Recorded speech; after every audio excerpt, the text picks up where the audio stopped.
In 1848, a photographer in Boston carefully arranged a small girl in a wicker chair. He positioned her favorite doll in her lap, opened her eyes, and tilted her head just so, as if she'd merely dozed off while playing. Her parents stood behind the camera, tears streaming down their faces, waiting for the exposure that would take 15 minutes to complete. This would be the only photograph they'd ever have of their daughter, because she'd been dead for 2 days. Welcome to the deeply unsettling world of Victorian post-mortem photography, where grieving families paid small fortunes to have their deceased loved ones photographed as if they were still among the living. These weren't hidden, shameful images tucked away in drawers. They were displayed proudly in family albums, hung over mantelpieces, and carried in lockets. Today we're uncovering why Victorian parents propped up their dead children with hidden stands, painted eyes onto closed eyelids, and even hired artists to add rosy cheeks to photographs of corpses. Fair warning, this video contains historical images of deceased individuals, but understanding this practice reveals something profound about how humans cope with loss. The story begins with a grim reality. In Victorian times, childhood mortality was devastating. In 1850s England, 20% of children died before their 5th birthday. In some American cities, the rate reached 30%. Diseases like scarlet fever, diphtheria, and cholera could kill a healthy child in days. Imagine having 5 children and knowing statistically that one wouldn't survive to adulthood. This wasn't abstract. It was every parent's lived reality. Before we explore how families memorialize these losses, make sure you hit subscribe and the notification bell. Because in our next video, I'm revealing why Victorian babies were fed from bottles that killed more infants than disease. Bottles literally nicknamed murder bottles by doctors who knew exactly how deadly they were. The truth about Victorian childcare will haunt you. Now let's return to those heartbreaking final portraits. The invention of daguerreotype photography in 1839 coincided with this era of high mortality. For the first time in history, middle-class families could afford portraits. But here's the cruel irony. Photography was expensive and required long exposure times. Many families kept postponing that family portrait, thinking they had time. Then, tragedy struck. Suddenly, photography studios began advertising a heartbreaking service. The Southworth and Hawes studio in Boston delicately offered to secure the shadow ere the substance fade. These photographers would come to your home within hours of a death to capture that final image. Post-mortem photography followed strict conventions designed to deny death's reality. The most common pose was the last sleep, children arranged in beds or chairs as if napping. Photographers used special stands hidden behind subjects to prop bodies upright. These iron stands had clamps for the head and waist, invisible when draped with clothing. Eyes presented a particular challenge. Sometimes photographers would position the body to suggest closed eyes were natural sleep, but often, families wanted eyes open. Photographers would prop eyelids open with wires or carefully paint eyes onto the final photograph. The technical challenges were immense. Early daguerreotypes required 15 to 20-minute exposures. Living subjects would inevitably blur from small movements, breathing, pulse, tiny muscle twitches, but the dead remained perfectly still. This created an eerie effect where the deceased appears sharper and more present than living family members in the same photo. You can identify post-mortem photographs by looking for the figure who seems most vivid, most clearly defined. They're the ones who couldn't move. Children were photographed with extraordinary care. Photographers would arrive with cases of props, toys, flowers, books, even pets. The goal was to capture the child as the parents remembered them. A girl who loved reading might be posed with her favorite book. A boy would hold his toy soldiers. Infants were often photographed in their mother's arms, positioned to appear merely sleeping. The mother's faces in these images are studies in controlled grief, trying to remain still for the long exposure while holding their dead child. The expense was staggering. In 1850, a post-mortem photograph cost between $2 to $5, when the average laborer earned $1 per day. For working families, this represented a week's wages or more, yet they paid willingly. Why? Because for many, this would be the only image they'd ever have of their child. Photography was still too expensive and cumbersome for casual family portraits. Death provided both the urgent reason and the last opportunity. Some photographers became renowned for their post-mortem work. James Presley Ball in Cincinnati was particularly noted for his sensitive treatment of African American families, who were often refused service elsewhere. He wrote, "In death, all are equal before the camera. I capture not just faces, but the love that transcends mortality."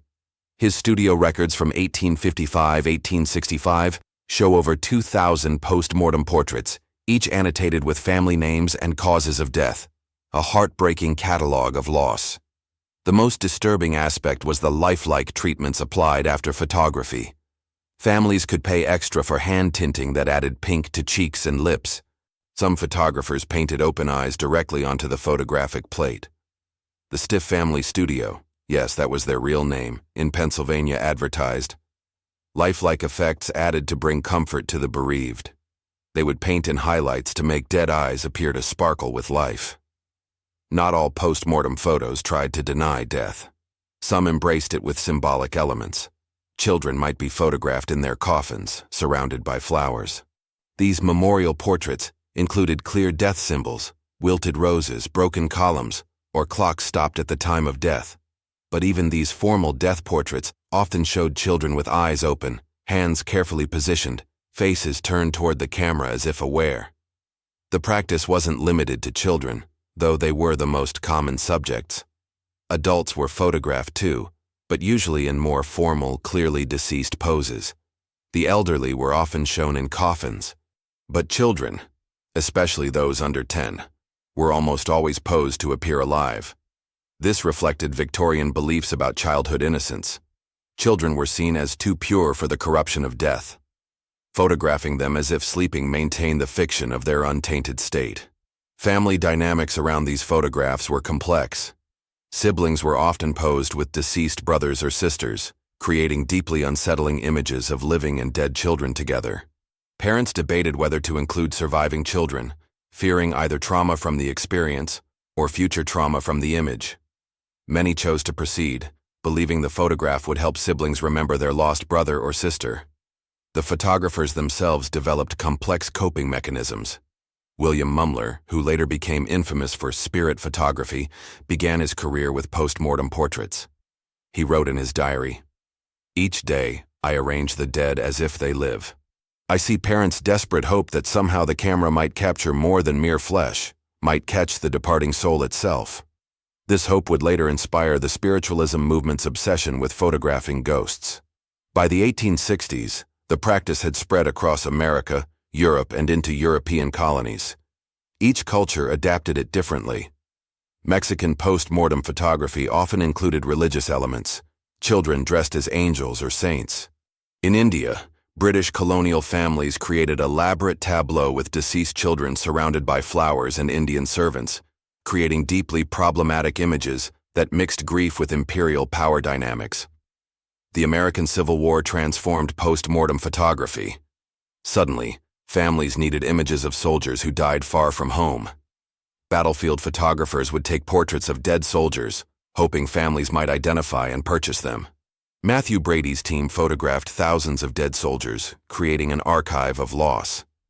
This mass documentation of death began to shift cultural attitudes. Death became less intimate, more industrial. Medical photography also influenced the practice. Doctors began photographing unusual cases, including children with congenital conditions who died young. These clinical images sometimes crossed into family portraits when doctors offered copies to parents. The resulting photographs blur the line between medical documentation and memorial, creating deeply uncomfortable viewing for modern audiences who see exploitation where Victorians saw remembrance. As photography became cheaper and faster in the 1880s, the practice evolved. Families could now afford multiple photographs while children lived. The urgent need for post-mortem photography decreased, but it didn't disappear. It went underground. By 1900, many photographers still offered the service but no longer advertised it openly. The practice had become embarrassing, associated with poverty and inability to afford earlier portraits. The psychological impact on photographers was severe. Many reported nightmares, inability to photograph living children without seeing death. Samuel Kohner, who operated a studio in Philadelphia from 1855–1890, left detailed records of his mental struggles. "I see death in every child's face now," he wrote. "Parents bring their living babies, and I arrange them as I've arranged the dead. The line blurs until I cannot tell which side of mortality I'm capturing." Modern psychologists studying these images note something remarkable. Many show genuine tenderness and care. These weren't morbid exploitation, but desperate attempts to preserve memory. Dr. Stanley Burns, who has collected over 4,000 post-mortem photographs, argues they represent love in the face of unbearable loss. The technical skill required, positioning, lighting, timing, shows photographers treating these final portraits as their most important work. The practice raises uncomfortable questions about our modern discomfort with death. Victorians lived with death intimately. Bodies were kept at home, prepared by family, mourned openly. Children grew up seeing death as part of life's cycle. Post-mortem photography was one element of a culture that faced mortality directly. We've sanitized death, hidden it in hospitals and funeral homes. Perhaps our horror at these images reflects our own inability to confront mortality. Yet some aspects remain genuinely disturbing. The uncanny valley effect, where something appears almost but not quite human, triggers deep discomfort. Dead eyes painted to look alive, bodies propped in lifelike poses, the sharp clarity of the deceased against blurred living figures, all create profound unease. These images occupy a liminal space between life and death that our brains struggle to process. The end of widespread post-mortem photography came with several factors. Kodak's "You press the button, we do the rest" campaign in 1888 made photography accessible to everyone. Families had many images of children while alive. Medical advances reduced child mortality. The 1918 flu pandemic, which killed millions, made death too common and too horrible to memorialize beautifully. Society shifted from Victorian death culture to modern death denial. But the practice never entirely disappeared. In some cultures, post-mortem photography continues. Modern hospitals sometimes offer memorial photography for stillborn infants or children who die young. Organizations like Now I Lay Me Down to Sleep provide free professional photography for families losing children. The same impulse that drove Victorians, the need to preserve memory in the face of loss, continues. We've just hidden it from mainstream view. What these photographs ultimately reveal is the universality of parental grief. Across cultures and centuries, losing a child represents the deepest human pain.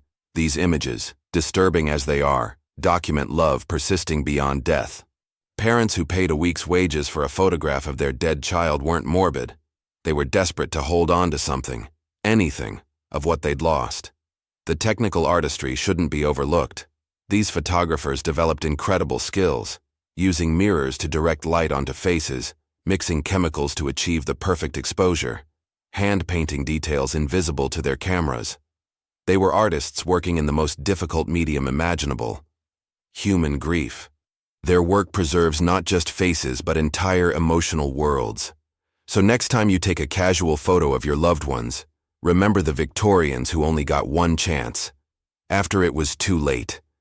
These haunting images remind us that photography was once precious, rare, and often associated with loss. They challenge us to think about how we document our lives and what we choose to remember. The Victorians faced death directly, memorialized it openly, and created art from anguish. What's your reaction to these images? Do they disturb you or help you understand Victorian grief? Let me know in the comments. And if you want to explore more unsettling Victorian practices, watch my next video on those deadly murder bottles that killed thousands of babies. The truth about Victorian childcare will change how you see this era forever. Remember to subscribe and hit the notification bell. Our journey into history's darkest corners has only just begun. Until next time, hug your loved ones a little tighter and be grateful for every photo you can take while they're still here.